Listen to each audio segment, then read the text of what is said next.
I think you know by now that I'm a really big fan of the Sony 100-400 G Master lens. Absolutely love this. But at a price tag of $2,600, it's out of the reach of most Sony users. Well, I'm here to show you that there might just be a cheaper alternative for about a third of the price. We're gonna go ahead and take a look at it today. Now, if you don't already know, I go by That One Camera Guy. I do tutorials, guides, and reviews on Sony mirrorless equipment and gear. Don't forget to hit subscribe and the notification bell so you're always caught up on the latest content. So before we crack open the box, I do want to let you know that this video was definitely influenced by you, the viewers. I was testing out some zoom lenses, telephoto lenses, and you all suggested to take a look at the Sigma 100-400. Well, not all of you, but there was enough that I did want to consider looking at it.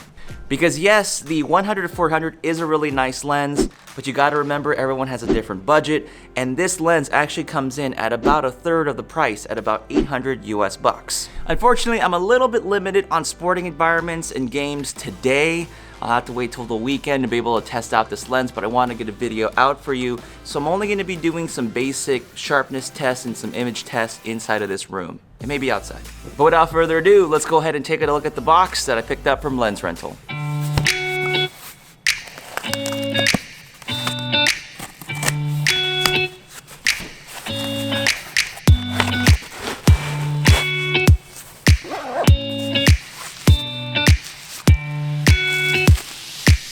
So here's the lens in all its glory. What's kind of interesting is that for some reason I thought the lens was going to be lighter. Maybe I was thinking like a 70-300, for example.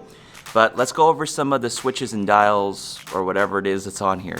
So we have a focus switch over here. We also have a manual override switch as well. Manual focus and autofocus. That's all there for you. We have our focus limiters here. 6 meters to infinity. We also have one between 1.6 to 6 meters, and then just full. And then we have 2 optical stabilization modes, and then we have some custom options here where you can program those things inside of the Sigma application when you want to go ahead and have some extra features enabled for your lens in terms of just autofocusing speed and performance and some other things. So this lens I think weighs around 2.5 pounds or so. It has a 67mm filter thread, has like 9 aperture blades. There's a lot of groups and elements. I'll post it somewhere on the screen so you know what that is. But again, this is a Canon mount and we're gonna use a Sigma MC-11 adapter. The really cool thing is the price point. Like I said, this goes for $799 so far right now. You can take a look at the links below, and this is about $2,500 US. So it's about a third of the cost of the actual Sony G Master. But the real question is, which one is better? Now, the really interesting thing when I'm holding these two lenses is that they feel about the same. Again, I'll post some of the stats and information on the side, but if you take a look here, they actually offer about the same kinds of features of the switches and dials that are on here. The only thing you're gonna definitely miss is the fact that there's no focus hold button on here.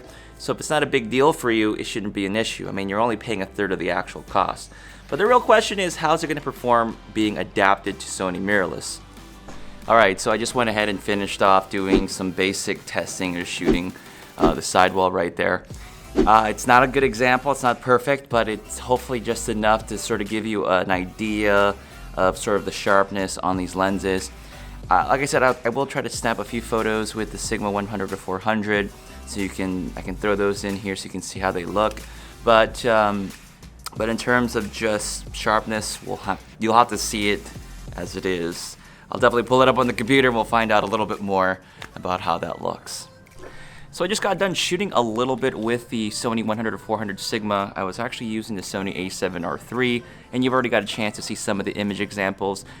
So I was just casually shooting outside and taking some photos. I did find the autofocus, just my first impression so far, to be a little slow and not completely accurate. So definitely need some more tests. But if you have experience with this 100-400 Sigma, let me know in the comments below because that'll help me out and understand it's a little bit better. I did plan on shooting sports with it, but I get a really bad vibe that it's actually not going to work very well. That's just my concern. And that's going to do it for me in this video. Don't forget to like, subscribe, and hit that bell notification to be up to date on the latest videos. And with that said, I'm your host, That One Camera Guy, and I'll catch you on the next video. Peace. I left my heart in California. I let it go deep into the blue.